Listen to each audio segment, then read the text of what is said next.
Welcome to the Language Design Project.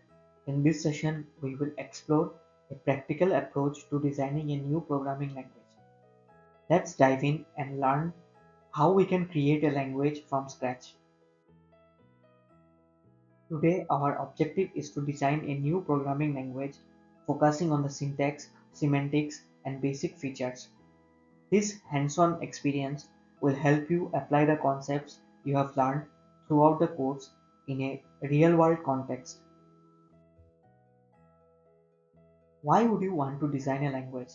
By understanding the trade-offs in language design, we can better appreciate the thought process behind popular languages. We will also look at the challenges faced by language creators and how their solutions impact software development. Language design involves several key steps. First, we define the purpose of the language. Then we design the syntax and structure of the language. Finally, we define the semantics, how our constructs will behave and interact with the system. Let's break this down further. The first step is to define the purpose of your language. What problem will it solve? Is it a general purpose language or a domain specific language focused on a particular application like web development or scientific computing? Understanding the target audience is crucial here. Next, we move on to designing the syntax. This includes defining the structure of valid statements and expressions. Will your language be case sensitive? Will it use indentation like Python or braces in C? Think about how control structures like loops and conditionals will look in your language. Once the syntax is defined, the next step is to focus on semantics. This is about determining what each construct in your language means. How will loops behave? What's the memory model of your language? Will it use automatic garbage collection or will the programmer manage memory manually? Now let's think about the key features of your language. What paradigms will it support?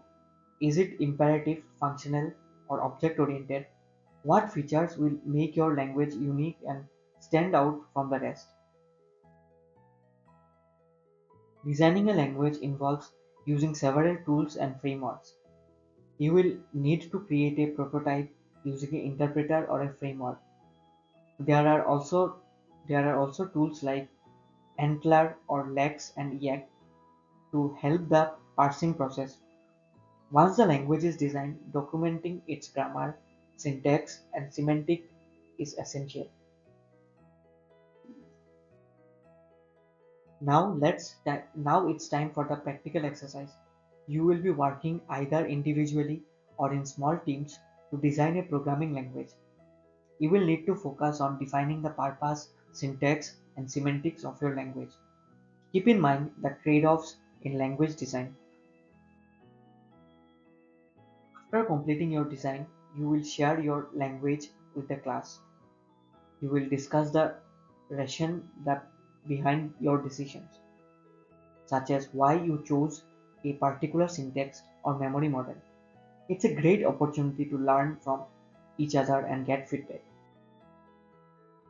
As we wrap up, we will have an open Q&A session to discuss any challenges you faced during the design process. We will also review how different programming paradigms influence the way we design languages. You will gain a deeper understanding of the language design process. For your assignment, you will submit a language specification document.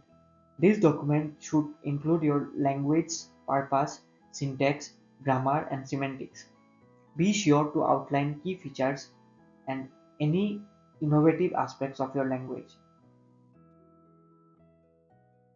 Thank you for your attention today. If you have any questions, feel free to ask. Remember, designing a language is an exciting and challenging task that requires creativity and deep understanding of programming concepts. Best of luck for your projects.